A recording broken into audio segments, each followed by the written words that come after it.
I promised that I will be in Bahrain on the 24th of May, Friday. The location has been fixed. It's Hotel Rami Grand, opposite to Seif Mall. Those desirous of meeting me in Bahrain can contact my team at the WhatsApp number given below or drop an email at the email address given below. See you in Bahrain on the 24th of May. Hi everyone, welcome back to Be Rich. So what is the news today? Well, the news is that the inflation data coming out of US isn't so bad. It's moving in the right direction. So for all those inflation doomers, people have been saying no, inflation is not going anywhere, it's going to be sticky and stay around forever. Those people must be feeling a little depressed today because inflation seems to be moving in the right direction. So this is good news. The market has rewarded this good news with the American market moving forward and moving up. But is this the end of the tunnel? No, it's just a light at the end of the tunnel. Hopefully, if it keeps moving on like this, then we can see. But we're still in the position we are. All it means is, looks like we're moving out of better weather is ahead of us as far as you can look at speculation. But weather is always fickle and it changes at a moment. So we have to keep on top of the news. But good news is we're heading in the right direction. And the market is moving with that news, and that's why the American market was up. That as far as the Fed is concerned. Of course, there's an interesting piece of news about Google and a snafu in its cloud where it wiped out $125 billion of a pension fund account accidentally. Then they had to recover it, and it all took some time to restore, and the data was out of date initially. Then things had to be put back into place. This shows you how weak cloud is. I'm not saying this is doomsday.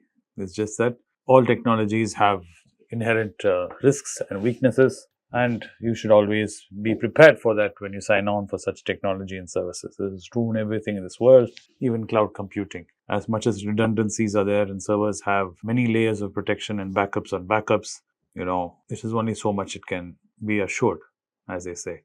There's no 100% guarantee. And this is apparent. And Microsoft stocks in Amazon and Google took a little bit of a dent because of this, because a lot of people are involved in cloud. Even in India, a lot of companies are getting into cloud because cloud seems to be where the future is heading.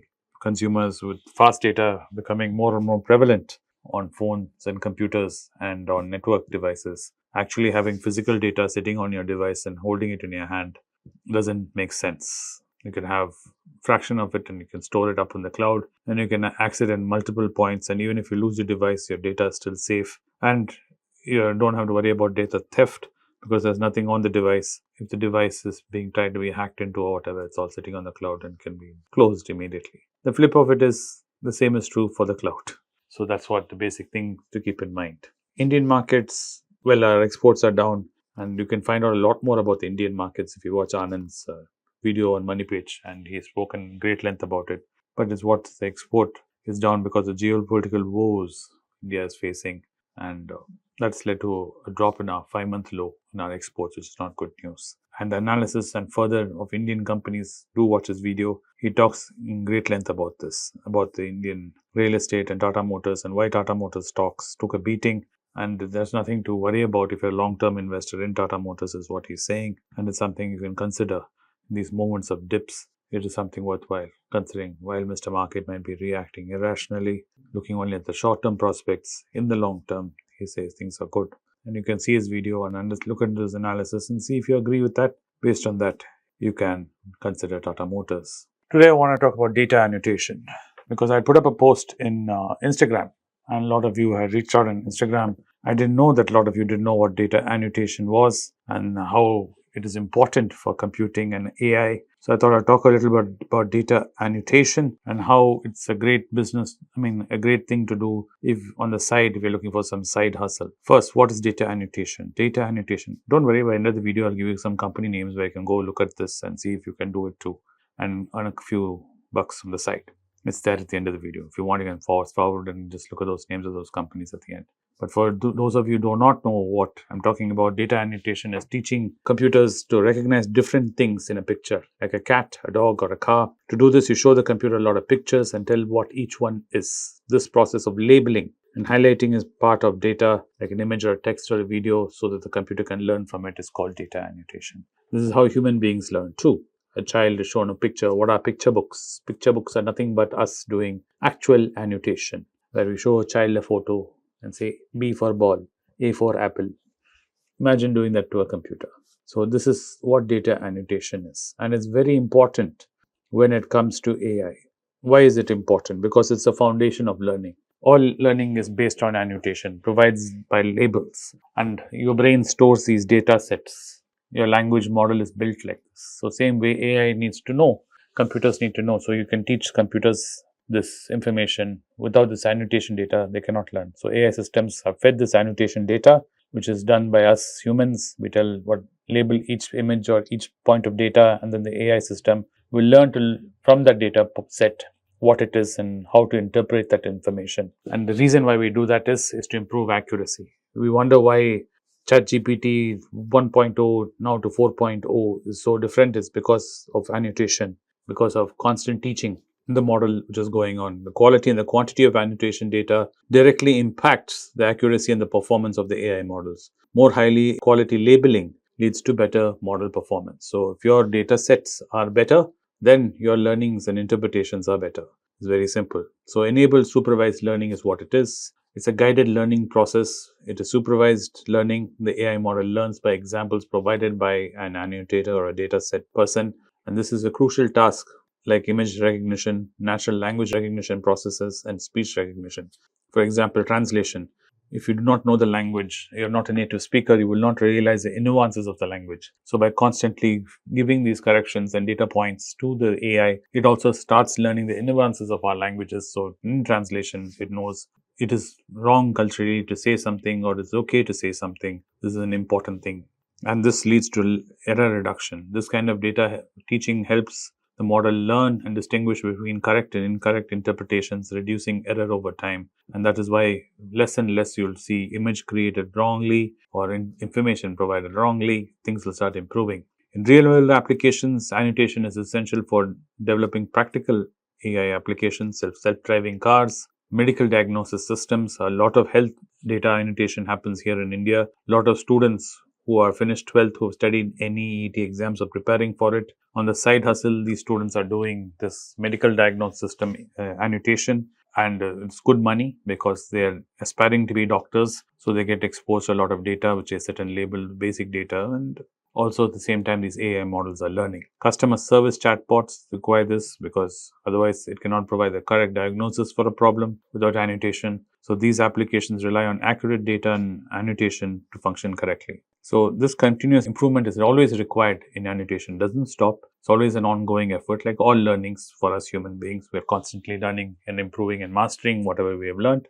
Same is true for AI, and this is only done through constant data annotation. And this also removes this bias mitigation, because what a major thing in our society today is lack of fairness and lack of inclusivity. So the proper data set and annotation helps identifying and mitigating these biases in AI models, and it keeps it diverse and well annotated data set, ensures that AI systems perform fairly across different demographies, geopolitical situations, and scenarios. So that is why a lot of data annotation from various parts of the world are recruited, and India is a hub for such things. And this also makes sure that the data AI development is ethical and it's free and it's fair and it's accessible to everyone and respects privacy, avoids discrimination, and operates transparently. So these are the major reasons why data annotation happens. Now, why is this great business? Because this is all done online. Online job boards are there. Freelance platforms such as Upwork, Freelancer, Fiverr, all of them have data annotation jobs listed there. You can create an account on this Fiverr and you can offer your services and bid for work. And if you are lucky enough and you win the bid, you can do those jobs and pick up work. Some of them are not bid based, some of them are job based, so you can look at it. Even job searching websites such as Glassdoor, LinkedIn, and Indeed have frequent job posts on annotation, and job listings are there. So you can search in those platforms, because a lot of you have been asking me, where do I go and find this? And then there are also specialized data annotation companies like Appen, Linebridge, and iMerit. These companies specialize in data annotation and offer remote workers these tasks, and you can sign up and look for a job in these companies to work remotely. And if it makes sense to you and your working hours are compatible, then you can definitely do this. Cloud sourcing platforms such as Amazon's Mechanical Truck, they offer small tasks including data and annotation that can be completed for a pay then and there. Clickworkers, another platform, where you can find data annotation tasks. Companies like Google, Facebook, and Microsoft also, these companies sometimes hire data annotators directly or through third-party vendors. So you can always keep an eye out. If you're interested in this job and something you're very proficient in, you can keep an eye out for Google, Facebook, and Microsoft to become a data annotator.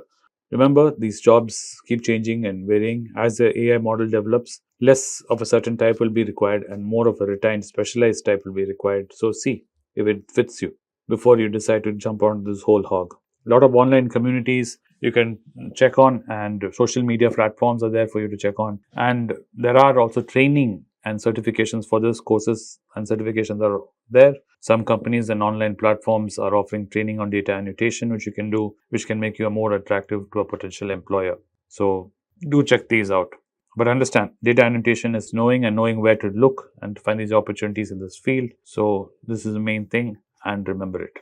As far as Indian companies are concerned, like I promised in the beginning of the video, here are some of the 7 Indian companies I could think of. One is TeamLease. They're a HR services company. They employ estimated around 20,000 full-time workers who are engaged in annotation work, and they manage a server for companies across India. Then you have Indiaka AI, which is an AI startup that is created by FlexiBench. They also manage platforms, and they have 23,000 registered contributors for data annotation. Databricks is another one. Then you have one called Fractal. Then you have 10 Tridents, which is a global AI company mentioned in India, which presence in India, which they also do. Then you have Minus Zero and Cropin. So these are some of the companies I could Google and search for you, and I'm sure you can also Google and search and find some more. So I hope you've been inspired to find some side hustle to do. Data annotation is one. As I find more, I'll definitely share them with you. Keep an eye on my Instagram. I drop this kind of information there if you find this kind of information useful. Thanks for watching the video, and I'll see you in the next one soon. Bye. It's a great privilege and honor that so many of you in thousands have subscribed to my channel and have supported me. I have written 2 books in English, The Alchemy of Money and Ordinary Stocks, Extraordinary Profits.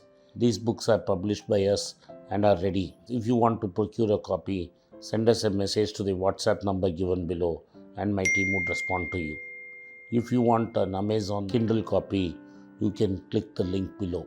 Finally, those who wish to consult with me can send a mail to berichenglish@gmail.com. Once again, I thank you for your support. If you like this video, press the subscribe button of my channel, hit the like button and turn on the bell notification.